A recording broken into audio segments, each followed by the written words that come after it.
Okay, hello everyone. You're all very welcome to the session today. It's 10 o'clock, so we may as well make a start of it. And I promise I'll try not to keep everybody here too long. I'm hoping to kind of get this session done within 30 minutes or slightly over. So you're all very welcome to the session today. As always, thank you very much for coming along. And this session is going to be looking at the use of learning analytics in Canvas and Zoom with the view to how these can be useful for help checking in with learners, keeping track of learners, and ultimately to help support learners in terms of their engagement with these systems. So for the session today, I'm hoping to run through a number of different things, ideally to look at where, I suppose, just a very brief overview as to what learning analytics actually are, to identify the places where you can access learning analytics, in particular Canvas and Zoom, and also as well then at the end to look at actually actioning analytics. One thing we have found when in terms of national projects and similar that look at learning analytics is very often the technology is presented and there's a lot of detail on what learning analytics do and what they might be useful for, but there's very little in terms of actually how to apply learning analytics into something useful and to use them to actually help support the teaching and learning process. So the intention is basically to go through, I suppose, the what of what learning analytics are, the where in terms of where you can get them, and then the how in terms of how you can actually use them to help support learners. So in terms of what learning analytics are, basically learning analytics is a methodology that applies the principles of data analytics to students' learning. So essentially learning analytics are really just kind of extracting data from a system or from various systems and being able to use that to help support learning, student learning, and the process of teaching. And there's a big kind of sentence there in that paragraph. I guess I wouldn't really worry too much about it. But maybe one thing just for your own kind of future kind of information is the notion of descriptive analytics versus predictive analytics. Descriptive analytics being using data where based on what students have or have not done. And predictive analytics then is more related to being able to use data modeling as a way to identify potential outcomes. So descriptive analytics, I guess, is looking at the now and looking at the past, and predictive analytics is looking into the future. And I guess the difference between the two is that obviously predictive analytics is much more complex and nowadays would often involve some form of artificial intelligence as a way of data modeling and being able to realistically identify potential outcomes, whereas descriptive analytics is mainly what we're going to be looking at in the session today, taking the data that is available in the systems up to this point, up to this time, and being able to use that effectively to support learning. In terms of where data can be extracted from, this is kind of a representation of the systems which are available within MTU Cork, the TEL systems that is, and essentially analytics can be drawn from all of these different kind of phases. For our purposes, we're mainly going to be looking at Canvas and at Zoom as a source of learning analytics, because I guess those are the two main tools really which are used for delivery of teaching. So if we were to look at Canvas as a potential source of analytics, the main learning analytics tool inside in Canvas is called New Analytics. So if I go into my module and I look usually to the left-hand side or further down the page, in this kind of set of initial kind of buttons, which is available in your module, there is an option there for New Analytics. And if we click into that, that will bring us to the New Analytics section of this particular module. Now, what New Analytics provides is it provides kind of an overview of analytics for the entire module. And you can see here, the data is presented in the kind of lower area here, and up along the top, there are a number of tabs. So one, for example, is grades. So you can use grades basically as a measure of identifying the kind of the general kind of grades that students have achieved. For this module, I've basically given them kind of two out-of-class activities. So all students have scored 100% on that. If you want to, you can also enter information into this drop-down menu as a way of narrowing down which student you would like to see, which particular assignment you would like to kind of see, and that change would be reflected in the kind of lower area here. So grades is one immediate and pretty obvious, I guess, learning analytic in New Analytics. A potentially more useful one or a more kind of nuanced one is weekly online activity. Now, what weekly online activity will do is it will give you an average overview of, for example, participation and page views. So, if I leave this as is, it's just going to demonstrate the average kind of participation that all students have been engaged in. But one useful feature is, for example, if I want to type a particular student's name in here, you'll see there that will give me something of a breakdown between the student in green, their participation, and then in blue, the average kind of participation. So that is a good way of identifying, for example, this student has participated more than average in this particular module, as identified by the green being higher than the blue. So that's a useful feature in terms of being able to the weekly activity. The weekly activity is a useful feature just as a way, I guess, of checking in with students and identifying how active or inactive they have been within a Canvas module. And again, being able to compare the average, which is this all section in blue, and an individual student is a good way of getting an overview of how they're comparing to the average. Another feature which is available then is the actual students themselves. So it can access quite specific information about particular students. The way I can do that is I can very simply click on the student tab. And then if I want to, I can enter in the name of an individual student, and that will give me their data. So what it will initially give me is, for example, I suppose the bare basic information. What's their grade? What's their percentage on time? When did they last participate? When was the last page view? So on and so forth. And if I want to, I can click on the name of the student as a way of getting kind of more detailed information on all of those things. So that will break down the specifics of the assignments which they have participated or not participated in. It will give me an overview of their weekly activity in more detail, and will also identify to me what communication they've been engaged in. So have they been sending messages to other students, to instructors, so on and so forth. And if I want to, I can return to the main new analytics area by just clicking on the new analytics area button at the top. So the other feature which is available inside the new analytics area, the fourth tab, is the reports tab. And this is a useful way of gathering data and exporting it out as a CSV, which can be opened in Excel or which can be opened in other data modeling kind of software. So that is useful basically as a way of identifying, okay, what assignments am I currently missing? What assignments are being handed up late, what assignments have been excused, what the class roster, what's the course activity, so on and so forth. And if you're not sure about any of these, you can simply click on the eye icon next to each, and that will give you a breakdown of what the actual report will provide and give you an example of the kind of data that it is going to produce. And for any of those, if I want to develop a report, I simply click on the Run Report button, and what that will do is it will generate a CSV file that I can open up in Excel or otherwise. For the most part, all of the data which is presented under the reports is available in kind of new analytics in a more kind of general sense. So all of the data which is available in the, I suppose all the takeaway data or all the kind of headline data is all available within new analytics. But it can be useful to have these additional learning analytics, these additional reports on your own machine, particularly as we'll get into later, if you want to compare and contrast and combine different kind of data sources. So for the most part, new analytics is the main learning analytics tool within Canvas, and it's quite a straightforward kind of process. Basically, you have your grades, you have your weekly activity, you have your students. If you click on those, that will present the information. And if you want to narrow it down to a particular student, you can simply type their name in here. And what it will do in each section is it will give you the details for that particular student in green.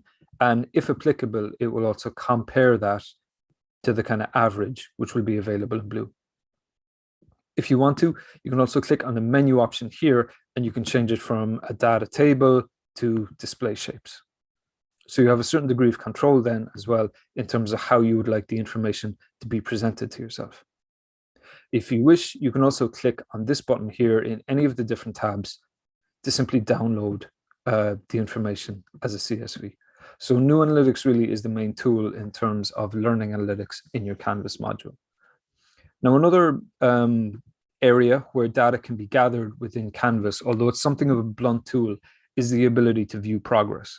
So if I go into my units area here, for example, there is the option up here for view progress. And if I click on that, what that will do is it will identify my list of students will be available in the right-hand side here. And what I can do is I can identify for each of the different kind of units that I've set up, whether students have engaged with that or not. Now, by default, if I don't do anything to the different units, all of these will show up as complete if the learner engages with the unit at all. But where view progress can be useful, if you wish to use it this way, is in the ability to set up requirements.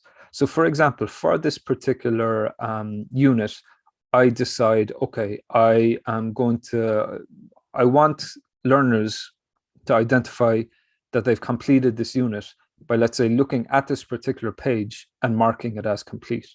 Now, what I can do is for this particular unit, I can click on the menu item for this unit over on the right-hand side, and I can select Edit. And you'll see here, this allows me to add in particular requirements. So if I just get rid of the one that I've already set up, what I can do is I can click on Add Requirement, and that will identify that a student must complete one of these requirements or all of these requirements if I want to add in multiple requirements. So for this particular unit, I think that a student has completed this when they view this particular resource. So the list of resources in the unit will be available in the left drop-down menu. And I can identify for each of those, okay, what do I think, how do I consider the student as having completed this? Maybe they just have to view it. An additional step might be that they have to mark it as done. So they have to actually tick a box to say, I have completed this. Or another one might be, for example, for a discussion list or similar, that they have to contribute to it in some way. So for our purposes, we'll say, okay, I want a student to actually go into this page and click on the mark as done button before I consider them to have actually kind of engaged with it. If I click Update Unit, you can see here that there is a complete one item set against this particular unit. If I go into View Progress, you can see, okay, this student has completed test unit and has completed test U3 unit, completed test 3 unit, but they haven't completed test 2 for the simple reason that they have not actually taken the step of going into this particular area and clicking on the Mark as Complete button, which will show up to the student inside here. So if we hop into student view, you can see here there is a Mark as Done button, and it's only after a student clicks that to identify that they've done it will that be reflected in the view progress option. So view progress is a bit of a blunt tool in that kind of it's setting up additional requirements for students to complete, which is usually just kind of they have to mark it as done, they have to look at it, they have to contribute to it in some way. But for the most part, it can be useful just as a way of ensuring students take the actual step of going into the resource and identifying that they've completed it or not.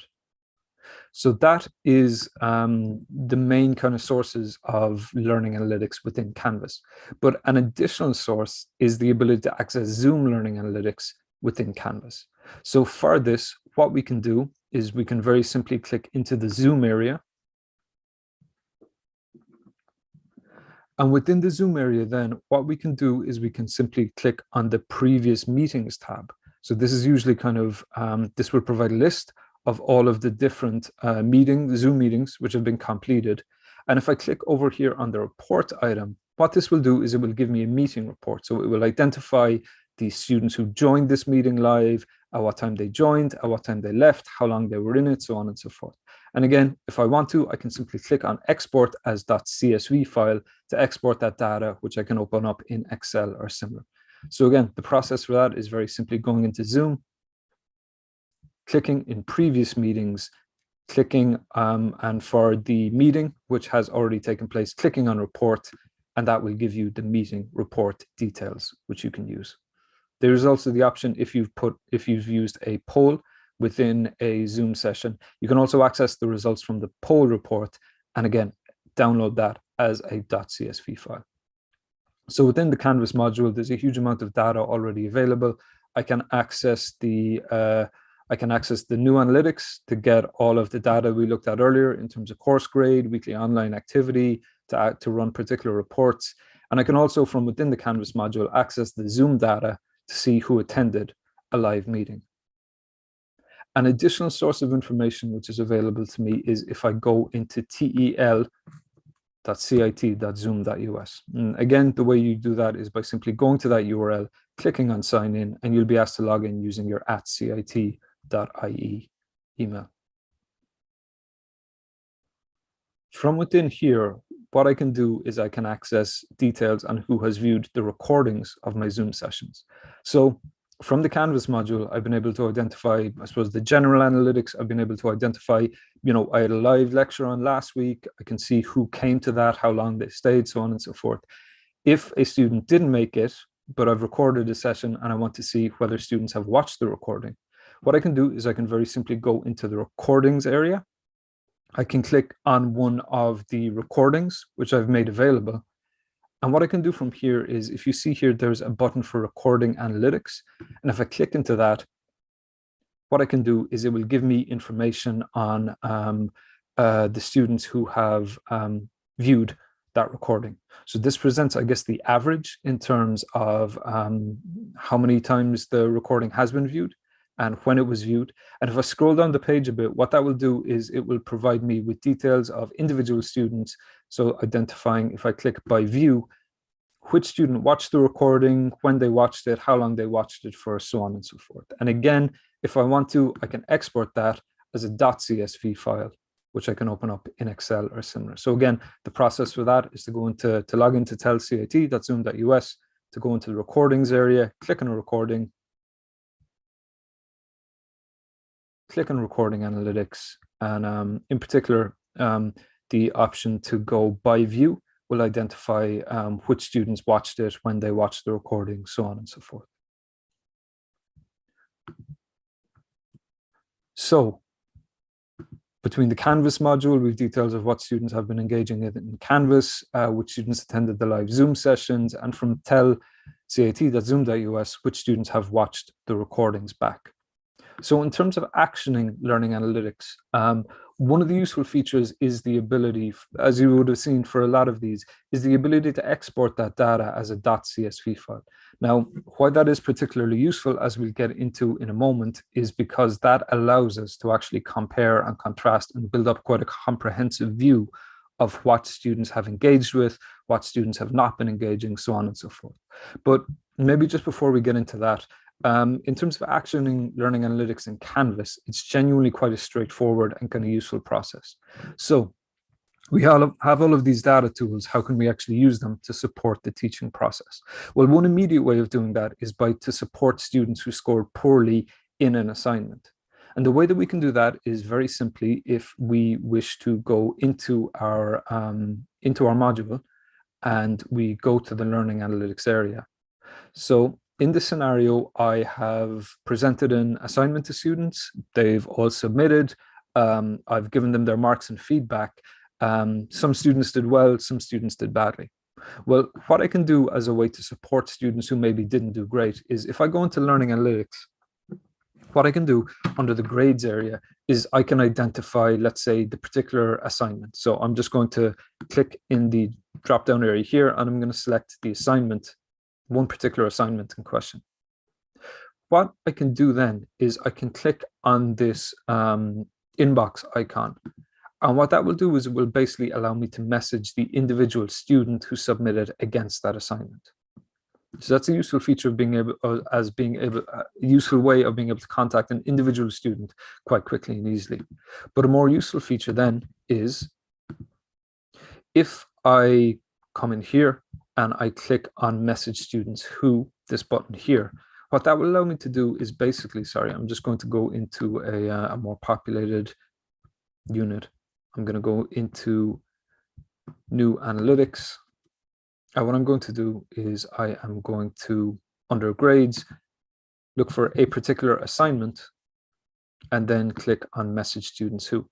And you'll see here what that will do is it will bring up a number of options for me in terms of who I'm going to message. So for example, let's say I want to get on to students who scored badly in this assignment. So there's a number of ways I can do that. The most useful, I think, is I want to message any students who got between 0 and 50% in this assignment. And what I'm going to do is I'm going to put in a subject, just some additional resources. And what I might do here then is I can add in a message to say, hey, just noticed you may benefit from some additional resources related to this assignment. Here's a link is another link, so on and so forth. So that basically allows me to message any students who scored between 0 and 50 with some additional resources. And that's a useful way of just being able to very quickly and easily send on additional resources to students who might have done badly from within New Analytics. So again, the process for that is very simply to go into New Analytics under the grades area to simply click on the message students who, and what that will do is allow you to identify, okay, students who got, let's say, 60 or less, or 50 or less, or so on and so forth. Enter in a subject and a message, and that can be sent off to them immediately. So that's a quick way of automatically in Canvas identifying students who maybe didn't do great and only messaging them with additional resources, with additional advice, with additional supports. Another kind of useful feature within here is, okay, let's say it is 3 days after students have meant to submit against a particular assignment. What I can do is I can pull up that assignment. I can click on message students who, and what I can do is I can message students whose work is missing or message students whose work is late. And again, the principle is the same.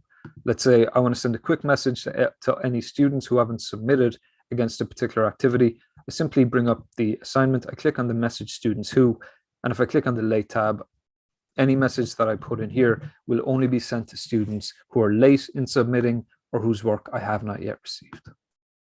So that's a useful feature in terms of being able to very, very quickly automatically identify students who scored badly in an assignment or message students who are late in submitting to a particular assignment. An additional kind of useful feature then that can be done from New Analytics is encouraging students who have not yet participated in something. And again, the process is very similar. I can simply click on weekly activity. If I want to, I can select a particular activity from within here, or I can identify a particular student. And what I can do is I can click on message students who, and you'll see here, this gives me a number of different options. So I might say, okay, I want to message all students who have not yet looked at this PDF on a comparison of 2 theories of learning. It automatically puts in the subject, and from here I can add in a message. It might be very simply, hey, I noticed you haven't yet looked at this resource.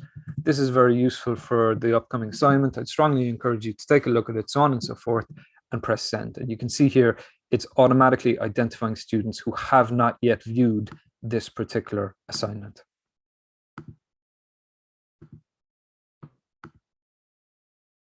An additional feature then is the ability to identify students who haven't participated in a particular activity. And again, the process is the same. We simply go into the weekly activity area in New Analytics, click on message students who, and I'm going to identify, okay, I want to contact any students who have not yet participated in this particular activity.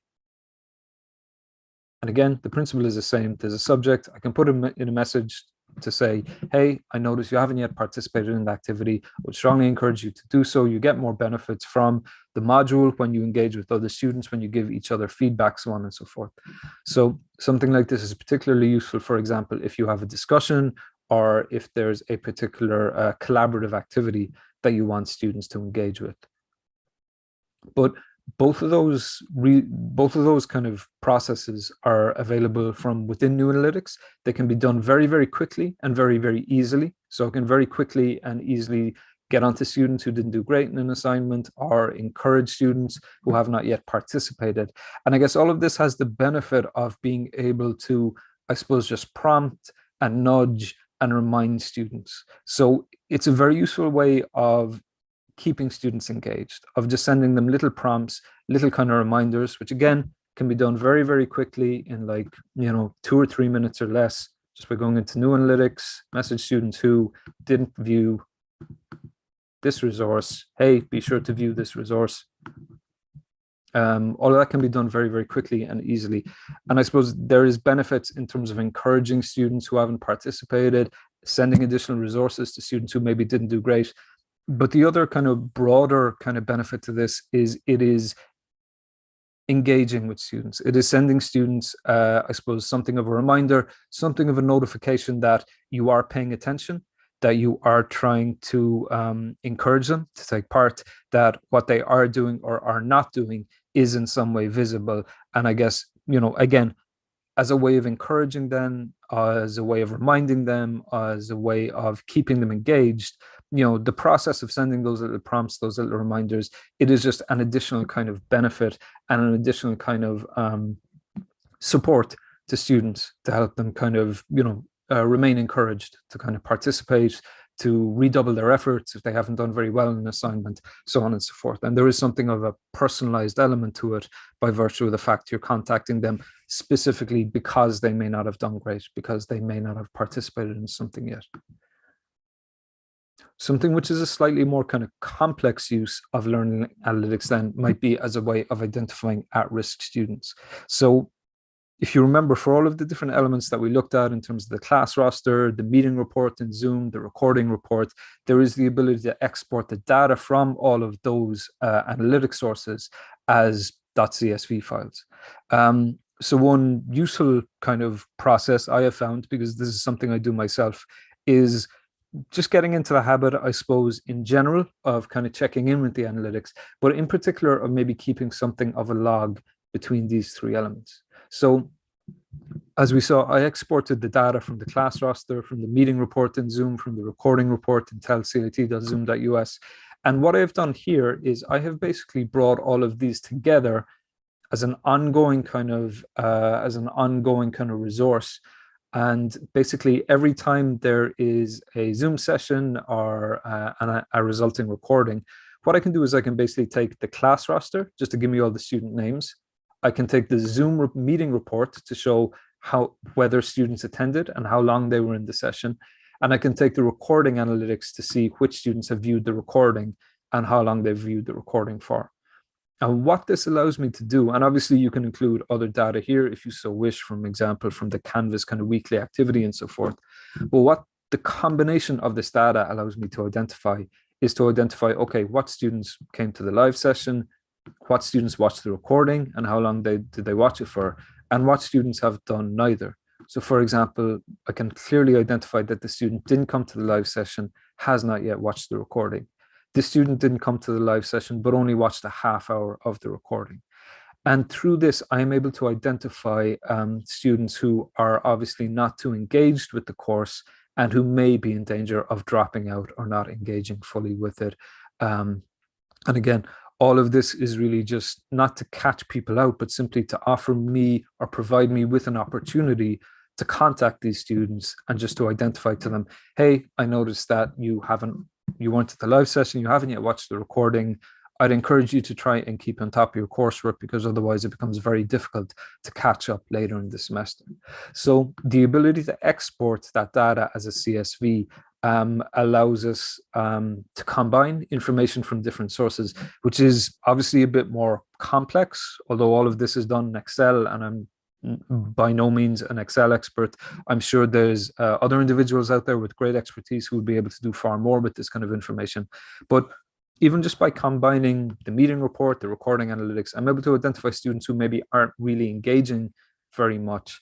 And that allows me the opportunity to intervene, to try and support them, help them, prompt them, encourage them, so on and so forth. So it is almost a form of predictive analytics, but it's done very, very quickly, very, very easily.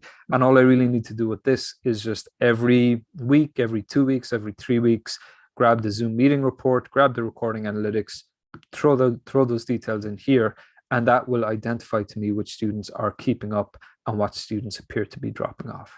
So that is an additional kind of approach to our additional use of analytics. And a final element then in terms of learning analytics. So obviously there is a huge amount of data that can be extracted from the module, from the back end of Zoom, so on and so forth. All of these systems provide a huge amount of data that I can use. But an additional resource in terms of data is also that we shouldn't forget about is the ability that I have to actually gather data directly from students themselves. So this kind of information is very useful as a way of identifying what students are doing, what they're engaging with, what they're not engaging with. But that will only provide me with so much information. So there are a number of additional tools available to me just as a way of being able to kind of gather data, which is particularly useful to me directly from students. So One way of doing that is to very simply create a quiz. So by simply going into the quiz area and creating a quiz in here, I can put together a bit of a survey, which I would then ask students to fill in, and which would provide me with additional information that I can use to better support them, to better deliver the material. Similarly, as MTU staff, we have access to Microsoft Forms. So I can also go in here, set up a quick form for students. And if I click on the share option here, I can identify that anyone can respond. I'm going to grab the URL for the form, and all I can do inside in Canvas then is very simply create an external URL and paste that form in there as a way of getting data from students. I can also gather feedback from learners in class through the use of Zoom polls. So by setting up a poll within Zoom, I'm able to kind of get feedback from them within the Zoom environment. So I guess the quiz tool and the Office 365 form is useful for getting feedback out of class. The Zoom polls are useful for getting feedback in class. And in terms of gathering feedback from learners, a couple of pointers, I guess. Obviously, Canvas and Zoom provide a huge amount of analytics around students' kind of, their work within the system or their activity within the system. In terms of gathering feedback from learners and what may be useful to you, the most important thing is to really consider the data that would be helpful to you. The analytics from Canvas and Zoom are fantastic in terms of providing details of engagement, but they're maybe not going to tell you what would learners like to know more about. What did learners find particularly challenging? What elements of what has been covered to date might be unclear, or they're not entirely sure kind of what to do with that information.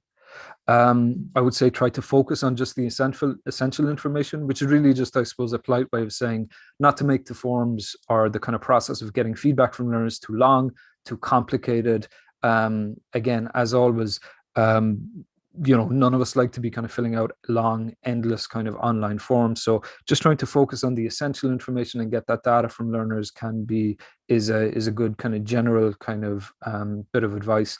And try to encourage the process as learner autonomy and share the results if appropriate. So again, like I said, the ability to kind of use the new analytics features as a way to message students who haven't done fantastic in an assignment, or to encourage students who haven't participated. Those come with their own benefits, but the broader benefit is that it is communicating to the learner, hey, I am checking up on you, I am keeping an eye on things, I am reaching out to you, which can be a very positive reinforcement in terms of learners kind of, feeling looked after, feeling kind of engaged, feeling kind of supported. In a similar way, gathering the feedback from learners, it can be presented as encouraging learner autonomy, as giving learners a say in what they engage with, in what they, where the learning goes, in kind of, you revising or adjusting your learning to better support them. So again, all of this, it kind of definitely provides data, which can be actioned, but there is a broader benefit to all of this as well in terms of, presenting an encouraging, supportive, and engaged kind of learning process between your